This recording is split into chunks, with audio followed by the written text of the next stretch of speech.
On va s'écouter un petit peu ce qu'a dit monsieur Lévy en une meilleure qualité.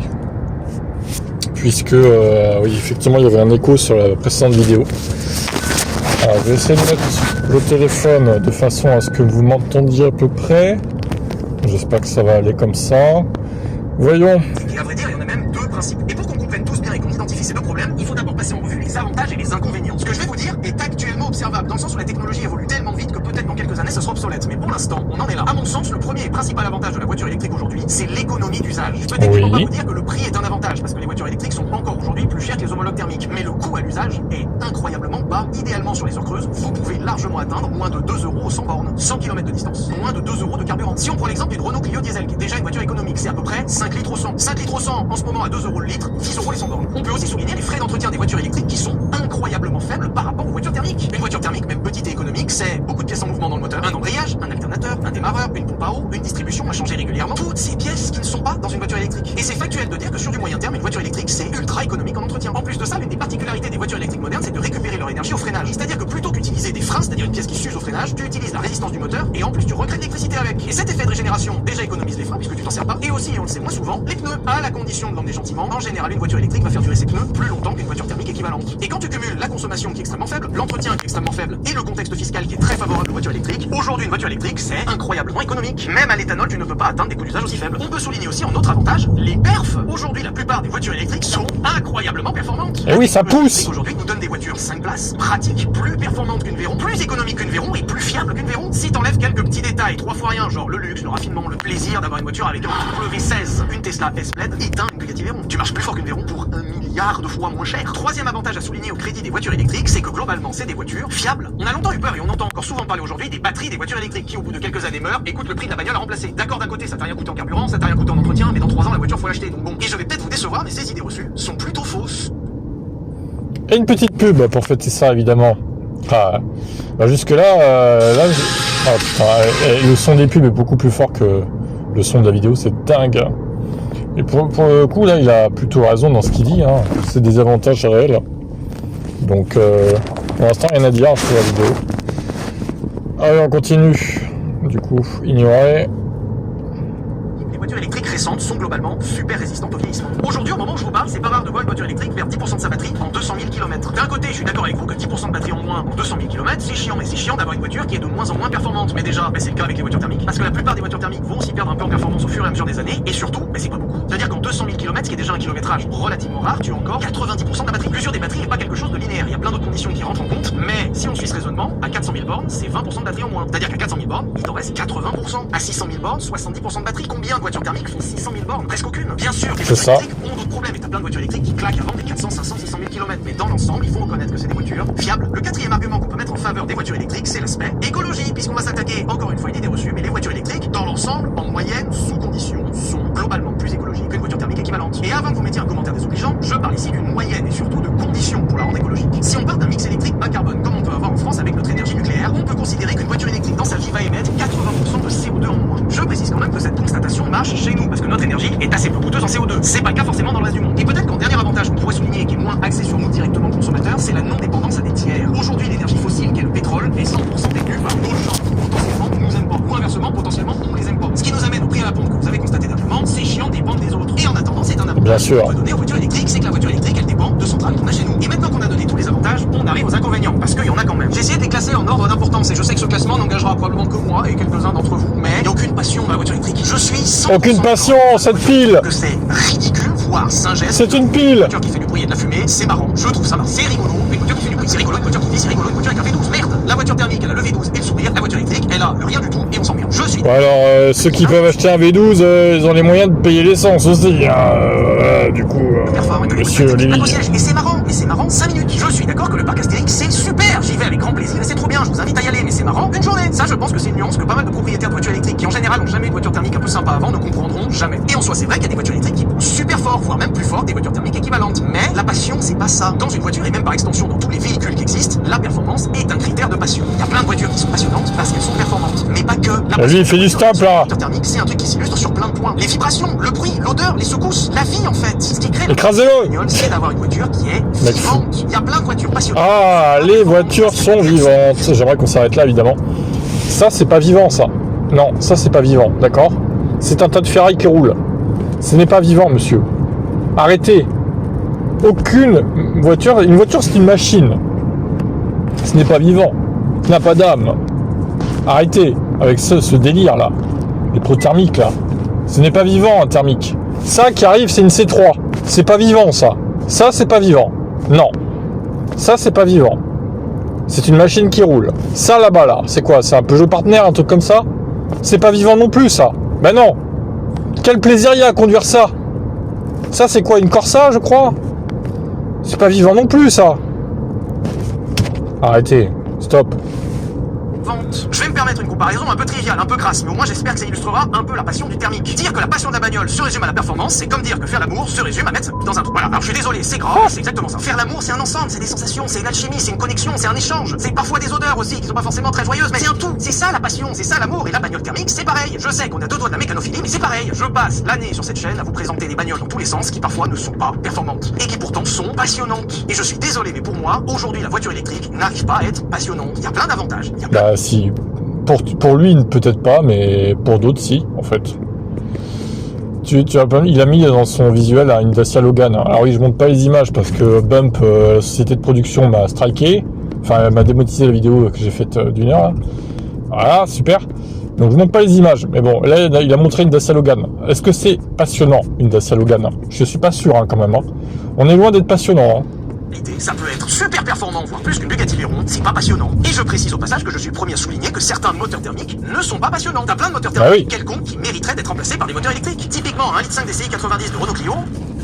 Alors oui, ça vibre, ça pue, ça fait des secousses, mais c'est pas vraiment ma définition de passion, tu vois. Moi j'avais plutôt le Ferrari, par exemple. Tu vois, c'est sympa. Ça c'est la passion, ça c'est cool. Le deuxième inconvénient à relever sur les voitures électriques qui est plutôt évident, c'est actuellement la recharge. Soulignons. Et l'autre là, enfoiré. Aujourd'hui font des efforts énormes sur la recharge et c'est pas rare de voir des voitures récupérer 60% d'autonomie en seulement quelques minutes. Et même si ça avance très vite et je pense que dans quelques années ça sera plus vraiment un problème, aujourd'hui ça l'est encore. Admettons que tu veuilles faire un parc. Non, c'est pas vrai. Ce que j'ai déjà fait plusieurs fois, donc je suis plutôt bien placé pour parler. Ça demande quand même de s'adapter à pas mal de contraintes. Les systèmes de recharge actuels sont globalement super chers et la plupart du temps c'est soit compliqué, soit en panne. C'est-à-dire qu'aujourd'hui, en dehors des créations Tesla sur les superchargeurs, voyager en voiture électrique, c'est chiant. Pour être totalement objectif, c'est pas incontournable parce que le Paris-Nice en voiture électrique, je l'ai déjà fait, je suis arrivé à destination. Mais c'est pas aussi confortable qu'avec une voiture thermique pour l'instant parce que les infrastructures sont pas encore tout à fait à jour. En troisième point, on peut relever le prix des voitures électriques qui est plus élevé que les équivalents thermiques. Mais le point que je soulignerai le plus, c'est la décote. Aujourd'hui, sur le marché de l'occasion, les voitures électriques prennent des décotes de zinzin. Je vous invite par exemple à aller sur les sites de petites annonces pour regarder le prix des... C'est pour ça qu'il faut peut-être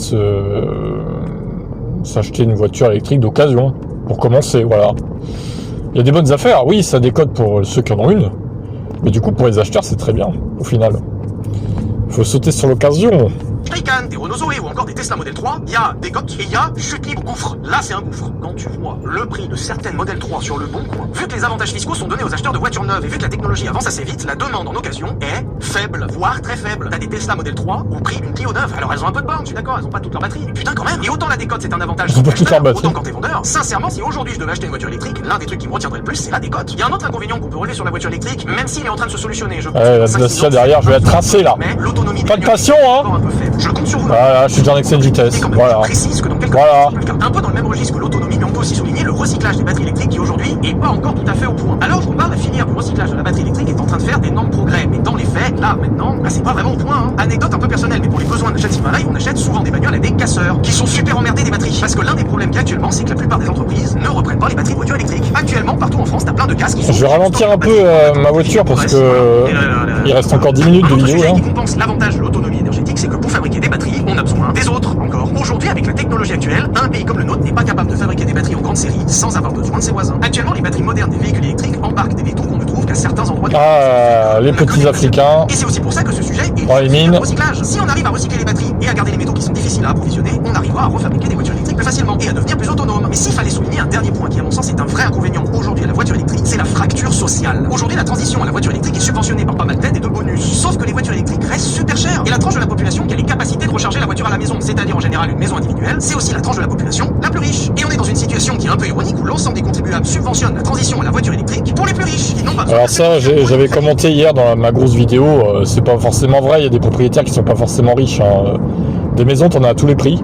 25, 30, 35, 40 000 euros, 50, 60, 80, 100 000. T'en as vraiment tous les prix des baraques. Donc faut pas dire que tous les propriétaires sont riches.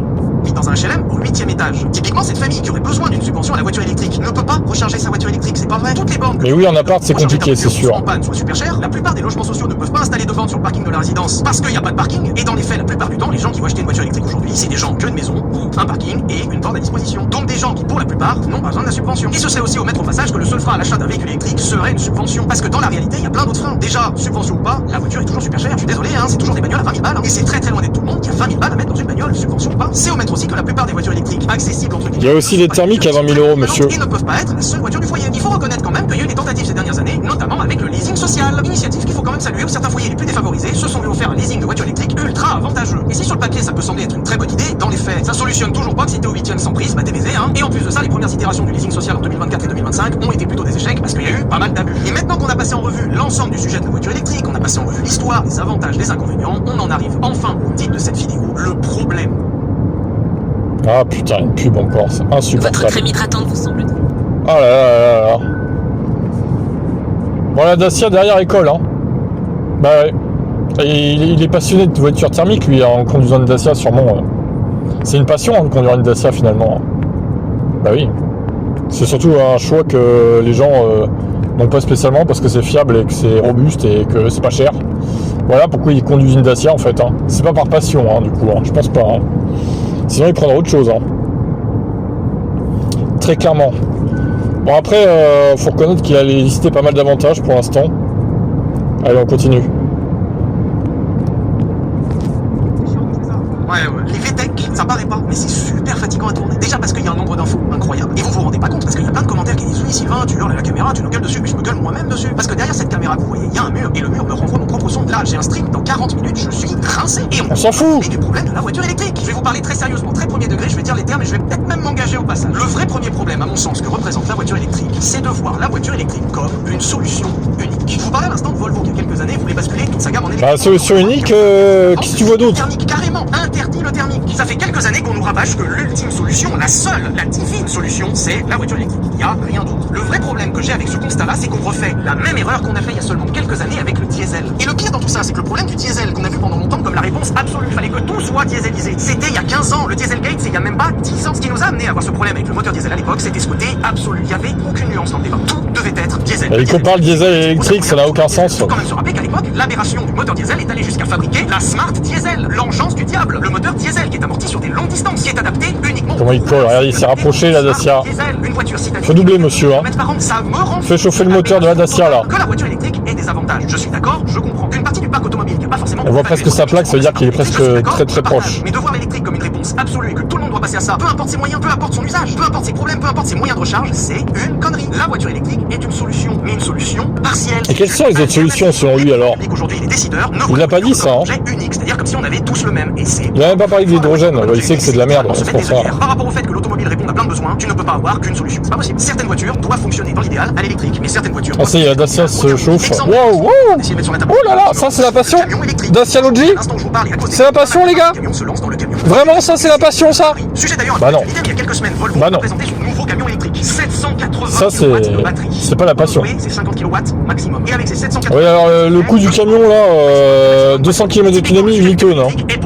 C'est 600 hein, plutôt. Hein. Une aberration écologique. Je suis d'accord avec vous qu'on sait faire. N'importe quoi. C'est le fabriquer, c'est pas compliqué, c'est juste une giga voiture électrique. Mais c'est super pas efficient. Typiquement, un camion électrique aujourd'hui consomme 180 kWh au 100 km minimum. Non, ça peut être moins. Ça peut être moins. C'est à peu près 100 kWh au 100. Ne consomme pas 10 fois une petite. Entre 100 et 150. Aujourd'hui, le camion électrique, c'est pas une technologie qui est au point. C'est pas grave, on va s'en remettre, on sait faire avec le camion thermique, on n'est pas obligé d'être matrixé et de voir tout en électrique. Et ce constat-là, cette vision absolue de la voiture électrique, comme quoi il n'y aurait qu'un seul besoin et qu'une seule solution, à mon sens, c'est le premier problème de la voiture électrique. Et le deuxième problème de la voiture électrique. Ah, une belle descente. On va donc régène. Parce qu'à un moment, t'as une petite mise en abîme, tu vois, une sorte de petit recul sur soi-même. Voilà, je règle ma régène avec les petites palettes, d'accord? Les gens qui les achètent. On va prendre un assez simple pour que tout le monde comprenne. Pour régénérer mon électricité, recharger ma voiture. Et vont naturellement, je critique. Voilà, hop. La voiture électrique, la voiture va devoir être belle. Regardez, je freine pas là. Hein. Je freine qu'avec les palettes, hein. D'accord? Une mauvaise voiture électrique. Ok, c'est bon. C'est une voiture électrique qui a un gros moteur. On se pose à 50. Elle consomme beaucoup d'électricité. Comme elle consomme beaucoup d'électricité, elle n'a pas beaucoup d'autonomie. Et comme elle n'a pas beaucoup d'autonomie, on met une grande batterie. Sauf que alors là, il parle dans le délire. Ce qui fait que la voiture est moins performante. Donc on va y mettre un gros moteur. Et on a un cercle vicieux. Et en plus de ça, tu rajoutes des facteurs qui vont plomber cette voiture électrique. électrique. La plupart des gens qui achètent des voitures électriques achètent aujourd'hui des 4x4 électriques. Des voitures qui par nature ne sont pas aérodynamiques, qui par nature ne sont pas efficaces, pas efficientes. Ah, pas tous, il fait une généralité à chaque fois encore. Il y a aussi des gens qui achètent des berlines électriques ou des citadines électriques. Une question qui n'est pas assez remise au centre du débat. Qu'est-ce qu'on attend d'une voiture électrique? Parce qu'à mon sens, aujourd'hui, la plupart des gens qui achètent une voiture électrique ne l'achètent pas pour avoir une voiture plus écologique. Aujourd'hui, la réalité du marché, c'est que la plupart des gens qui remplacent leur gros 4x4 thermique polluant le remplacent par un gros 4x4 électrique polluant. Alors oui, je suis d'accord avec toi que c'est moins. Après, il va parler du Hummer. C'est de moins 100 à moins 99. C'est pas une voiture écologique pour autant. Tant qu'à parler d'aberrations automobiles qui ne devraient pas exister, autant parler du Hummer EV qui est monstrueux. Mais monstrueux dans le mauvais sens du terme. J'adore le look, j'adore l'exercice de style et je dois reconnaître, même si je suis pas acheteur, que c'est. Le Hummer, de toute façon, que ce soit thermique ou électrique, c'est une aberration. C'est une aberration totale. J'ai peut-être pas tout écouté, c'est peut-être moi qui suis à côté de la plaque, mais à mon sens, le passage à la voiture électrique, c'était un passage à une voiture plus propre, pas un passage on est d'accord là-dessus, de toute façon. de 1000 chevaux qui consomme autant qu'un camion, sous prétexte que ça consomme pas du pétrole et que ça fait. C'est un délire de riche. Ça consomme rien, mais c'est pas vrai. Cette électricité, elle vient de quelque part et elle a consommé des ressources pour être fabriquée. Et c'est très compliqué d'entendre qu'un Hummer EV est une voiture écologique. C'est pas vrai. Entendre qu'un Cybertruck est un pick-up écologique, c'est pas vrai, dans le sens où déjà un pick-up. On a presque fini là. La vraie première question, au lieu de voir la voiture électrique comme une solution unique ou un pick-up électrique de 2000 chevaux, c'est à quoi sert la voiture électrique? Et c'est sur cette question qu'on arrive à la fin de l'épisode sur la voiture électrique. J'espère qu'il vous aura intéressé, que vous aurez appris des choses. D'expérience, je sais que c'est un sujet qui va pas mal faire réagir en commentaire. Je compte sur vous pour avoir un débat poli. On peut avoir des avis divergents, essayons de les exprimer de façon civilisée. Merci d'avoir regardé, j'espère que cet épisode vous a plu. Pensez à vous abonner, le pouce, le commentaire et on se retrouve. Allez, le pouce, le commentaire, on s'abonne à l'élective, évidemment. Voilà. Bon, globalement, voilà, il a retracé l'histoire et tout, c'était pas mal, faut avouer. Sa vidéo, je m'attendais à pire, c'était pas si mal. Maintenant, bon, dommage la partie sur le camion, c'est un peu fou ce qu'il a dit, mais le reste, voilà, c'est son avis de pro-thermique anti... Enfin, il est pas forcément anti-VE, je pense, mais il est vraiment pro-thermique et il restera toujours avec une thermique, lui, dans les mains, quoi. Après, je pense pas qu'il soit anti-voiture électrique non plus. Par contre, la plupart de sa commu l'est, hein, on va pas se mentir. Voilà, c'est une réalité, quoi. Dommage. Faut un peu s'ouvrir l'esprit, les gars. Bon là, sur ma route, pour l'instant, j'ai vu beaucoup de thermiques, très peu d'électriques, voire aucune. Et ce que je retire de ça, c'est qu'il n'y a pas beaucoup de thermiques passion, hein, quand même. Hein. C'est des plaçoires, hein, la plupart. Hein. Tiens, t'as encore une Dacia, là. T'as un Citroën Partner, ou Berlingo, je pense, une Audi A4. Mazda, je sais pas quoi. Renault Clio. Voilà. Non, mais c'est intéressant de faire le point sur les voitures qu'on croise aussi. Peugeot 2008, je pense. Celui-là, je sais pas s'il est que... Non, je pense qu'il est thermique. J'ai vu des pots d'échappement. D'ailleurs, tant de merde en Normandie, là. Hein. Putain. La semaine pro, ça va être mieux. Hein. Heureusement. Tiens, on va regarder le prix de l'essence. Je vais croiser un Leclerc. Oh, 306 cabriolet, incroyable. Trop vieux, ça. Ça, c'est quoi? Une Seat Ibiza, un Volkswagen, je sais pas quoi, Tiguan, je pense. C'est marrant aussi d'essayer de reconnaître les modèles. Bon, bah ça, c'est un utilitaire, voilà. En électrique, ça existe, mais bon, c'est vrai que les utilitaires, c'est pas hyper au point encore en élec, faut avouer. Même si, bon, ça peut... Il y a des gens à qui ça peut convenir, hein, du coup, mais... Une Dacia encore, putain, et les Dacia ici, il y a que ça, hein. Vous kiffez les Dacia. Vous n'allez pas me dire que vous allez acheter une Dacia pour le plaisir. Hein. C'est parce que c'est assez fiable et que c'est pas cher, c'est tout. Hein. C'est pour ça que vous achetez une Dacia. Hein. Mais il n'y a aucun plaisir à rouler en Dacia. Putain, les gars, attendez. Hein. La plupart des voitures qu'on croise, c'est pas des voitures plaisir, c'est des déplaçoires. Hein. Je suis désolé. Hein. Qu'on vienne pas me dire que voilà, toutes les thermiques, c'est un plaisir de conduire. Hein. À une litre de PureTech, c'est pas un plaisir. Hein. C'est une peur de tomber en panne à chaque kilomètre, quoi. Non mais c'est vrai, quoi, au bout d'un moment... Il faut remettre l'église au milieu du village. Ah là là là là. Après, chacun son avis, encore une fois, voilà. Moi, je sais que je reviendrai pas en arrière. On est beaucoup dans ce cas-là. Puis voilà, quoi. Que voulez-vous que je vous dise d'autre? Il y a des travaux par ici. Une Clio 3. Encore une devant, là. Clio 3, Clio 2 derrière. V6 peut-être d'ailleurs. Je sais pas. Une petite Kia Picanto. Peugeot 2008 encore. Alors, prix d'essence dans ce Leclerc. Qu'est-ce que ça donne? Je sais pas si vous allez voir. Je vais essayer de passer. Il n'y a personne derrière. Je vais essayer de passer assez doucement, on va dire. Pour qu'on voit. En plus, c'est éclairé vu qu'il pleut là. Tant de merde. Alors, 1,93 le 95E10, 1,99 le 98, 0,73 le 85 et 2,24 le diesel. Pouah, 2,24 les gars. 2,24 le diesel. Sachant que le diesel, ça a toujours été moins cher que le reste en plus. Bah là, c'est l'inverse depuis 2 semaines. Hein. Incroyable. Ah, il y a des travaux. Bon, on va s'arrêter là de toute façon sur cette vidéo, les gars. Voilà. Globalement, je reviendrai pas en arrière. Personnellement, il a son avis. Voilà. Il a plutôt été objectif dans la vidéo, à part la fin où c'était un peu raté niveau camion là. Je sais pas où il a eu ces infos, mais bon, c'est pas les bonnes, hein, visiblement. Un rapide calcul permet de débunker ça rapidement. Après voilà, globalement c'était pas trop mal. Mais ça va pas aider sa commu à aimer les VE. Ça va pas les faire changer d'avis, hein. En tout cas ceux qui détestent les VE. Voilà ce que j'ai à dire là-dessus. Après chacun il trouve son compte, hein. Si vous préférez rouler en thermique et payer 10 € aux 100 km voire plus avec le diesel, qu'est-ce que je vous dise, hein. Si vous aimez foutre de l'argent par les fenêtres, c'est votre vie après tout, hein. Ma foi, c'est comme ceux qui ne cessent de louer des maisons alors ils auraient les moyens d'acheter. Bah, c'est un peu le même genre, voilà.